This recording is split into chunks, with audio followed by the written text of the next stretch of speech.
Φίλες και φίλοι, γεια σας, καλώς ήλθατε στο κανάλι μας. Σήμερα θα παρακολουθήσουμε μαζί τα υλικά και τη διαδικασία για να φτιάξουμε αυτά εδώ τα υπέροχα, μοναδικά, παραδοσιακά μελομακάρονα με καρύδι και με φιστίκι αιγίνης για όσους υποφέρουν από διατροφικές αλλεργίες ή για όσους, εν πάση περιπτώσει, τα προτιμούν με φιστίκι αιγίνης.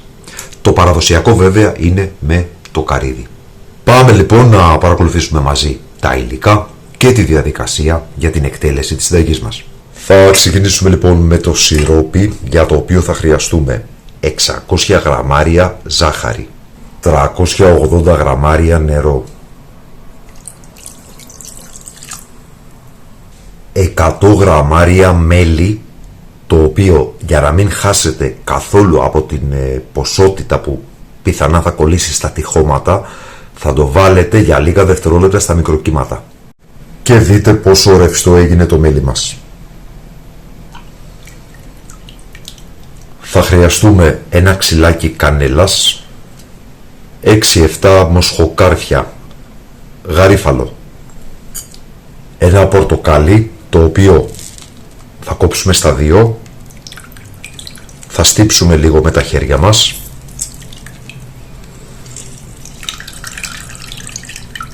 και θα τοποθετήσουμε και το πορτοκάλι μέσα στο σιρόπι και επιπρόσθετα μία βανιλίνη. Αυτά είναι τα υλικά για το σιρόπι μας. Θα το τοποθετήσουμε στην εστία και θα φέρουμε σε βρασμό, όπου και θα βράσουμε για 1 λεπτό. Μετά από 1 λεπτό θα σβήσουμε την εστία και θα αφήσουμε την κατσαρόλα πάνω στο μάτι μέχρι το σιρόπι να κρυώσει εντελώς. Ξεκινάμε τώρα με την ζύμη για τα μελομακάρονα, για την οποία θα χρειαστούμε 300 γραμμάρια ηλιέλαιο,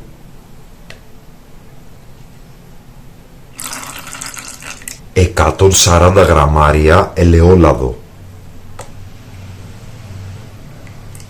300 γραμμάρια φρεσκοστημένο χυμό πορτοκαλιού. Θα πάρουμε το ξύσμα από ένα πορτοκάλι ακέρωτο και καλά πλυμμένο.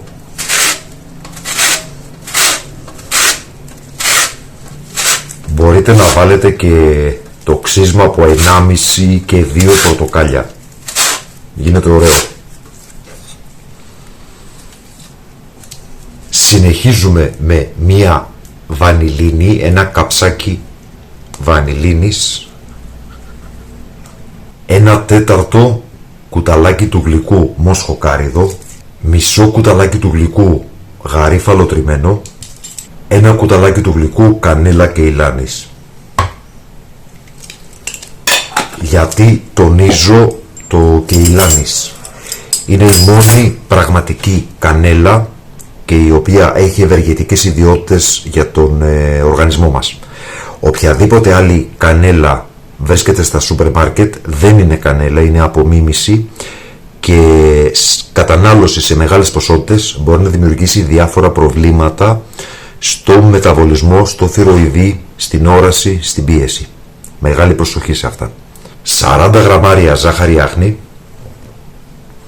Να σημειώσω εδώ ότι τη ζάχαρη τη βάζουμε απλά και μόνο για το χρώμα. Δεν έχει να κάνει με την γλυκύτητα που θα έχουν τα μελομακάρονα και η οποία οφείλεται αποκλειστικά και μόνο στο σιρόπι. 2 κουταλάκια του γλυκού μαγειρική σόδα, η οποία όταν μπει μέσα στο μείγμα και ανακατέψουμε θα δούμε ότι το μείγμα θα αφρίσει. Μη σας ανησυχήσει, είναι απόλυτα φυσιολογικό. Έχει να κάνει με μια αντίδραση εξουδετερώσης της μαγειρικής σόδας, β' νάτριο που είναι μια βάση, με τα οργανικά οξέα του πορτοκαλιού. Θα προσθέσουμε 150 γραμμάρια σιμιγδάλι ψήλο και θα κάνουμε ένα πρώτο ανακάτεμα, ενσωματώνοντας στην συνέχεια 750 με 800 γραμμάρια αλεύρι για όλες τις χρήσεις. Ξεκινάω λοιπόν το ανακάτεμα, όπου λογικά θα δούμε και να αφρίζει το μείγμα.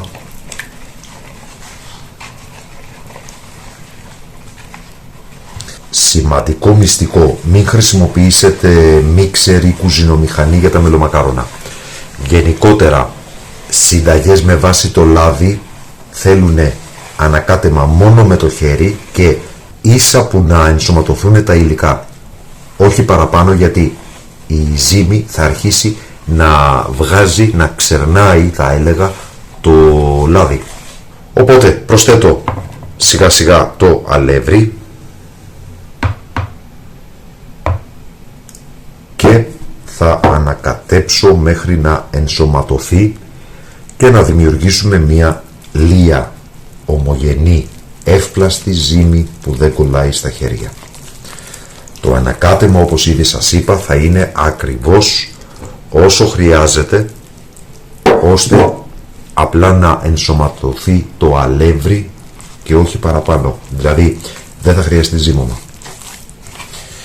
Στο σημείο αυτό θα θέλαμε να σας ευχαριστήσουμε που υποστηρίζετε το κανάλι με την εγγραφή σας, πατώντας το καμπανάκι για να λαμβάνετε τις ειδοποιήσεις, πατώντας like, κοινοποιώντας το σύνδεσμο του βίντεο στα μέσα κοινωνικής δικτύωσης και βέβαια με τα σχόλια που μας γράφετε, με τις ερωτήσεις και τις απορίες σας, όπου ακόμα και ένα απλό emoji, μια φατσούλα, δίνει στον αλγόριθμο του YouTube την πληροφορία ότι το βίντεο αξίζει να προωθηθεί, καθώς υπάρχει αλληλεπίδραση. Και βέβαια μην ξεχνάτε τα hype. Αυτό ήτανε. Το αλεύρι έχει απορροφηθεί. Για να δούμε. Ναι, έχουμε μια ζύμη η οποία είναι εύπλαστη, δεν κολλάει στα χέρια, οπότε είμαστε καλά. Θα αφήσουμε λοιπόν για λίγο τη ζύμη, ώστε να ετοιμάσουμε ένα-δύο ταψιά ή λαμαρίνες, πάνω στα οποία θα στρώσουμε χαρτί ψησίματος. Σε ό,τι αφορά στο πλάσιμο, θα πάρετε μπαλάκια περίπου στα 50 γραμμάρια, μπορείτε και 70, ανάλογα πόσο μεγάλα ή μικρά θέλετε να τα κάνετε. Και εδώ έχουμε παραδοσιακά δύο σχήματα. Το ένα είναι αυτό, το στρογγυλό δηλαδή, βλέπετε, ένα μπαλάκι το οποίο μετά το πιέζετε. Και εδώ μπορείτε να το τρυπήσετε λίγο με ένα πυρουνάκι ή με αυτή την πλευρά του τρίφτη να το πιέσετε πάνω και να πάρει αυτό το ωραίο σχηματάκι. Η δε άλλη εκδοχή είναι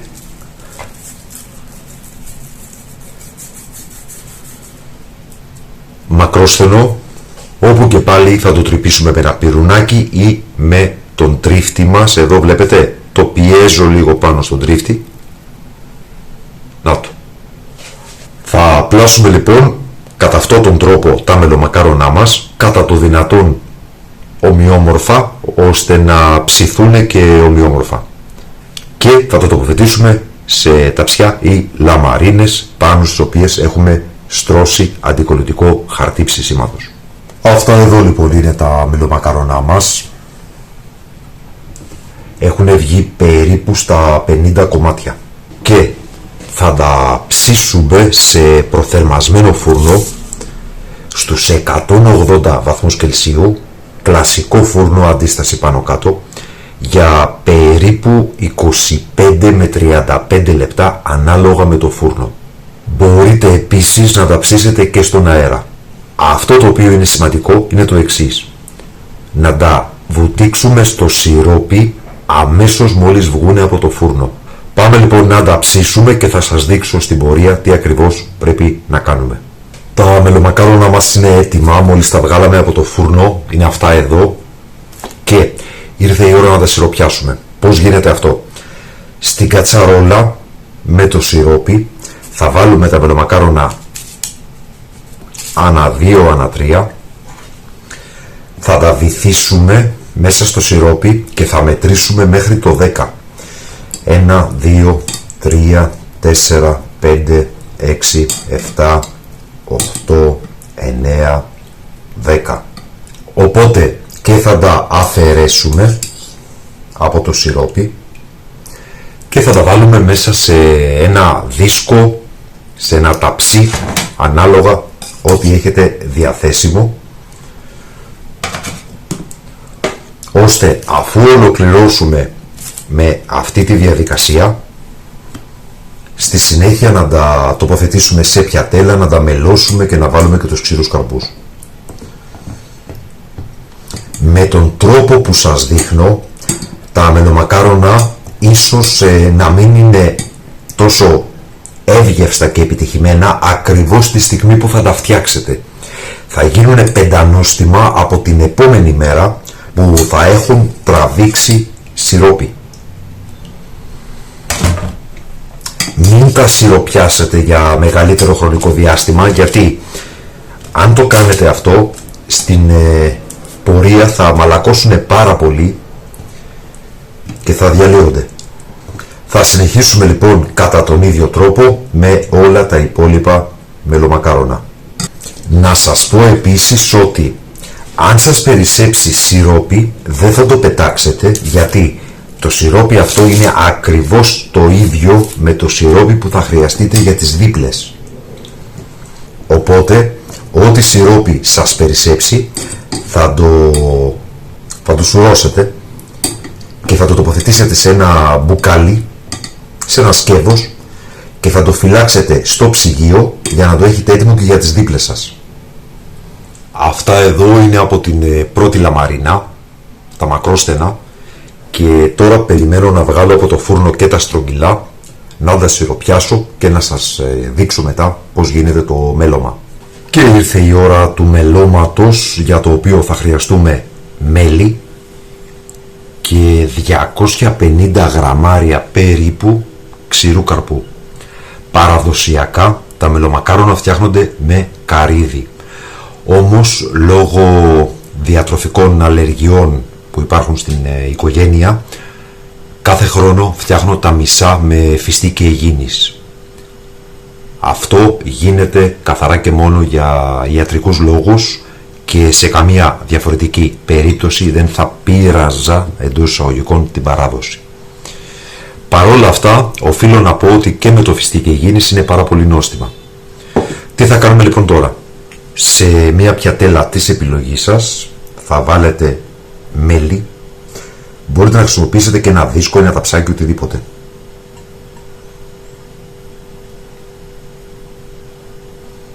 Εγώ θα χρειαστώ 2 πιάτα, επειδή όπως σας είπα θα τα φτιάξω μισά-μισά. Στο ένα θα βάλουμε φιστίκι αιγίνης, στο άλλο θα βάλουμε λίγο καρύδι και θα στρώσουμε τα μελομακάρονα. Τα μακρόστενα θα τα βάλω εδώ, θα τα κάνω με καρύδι. Τα στρογγυλά θα τα βάλω στο διπλανό, να τα φτιάξω με φιστίκι αιγίνης. Μπορείτε να χρησιμοποιήσετε ένα γάντι κουζίνας ή, αν δεν σας αρέσει να καταναλώνετε μικροίνες πλαστικού, θα κάνετε ό,τι έκαναν οι γιαγιάδες μας, δηλαδή με καθαρά χέρια θα στρώσετε τα μελομακάρονα στο πιάτο σας. Από πάνω θα βάλουμε μέλι,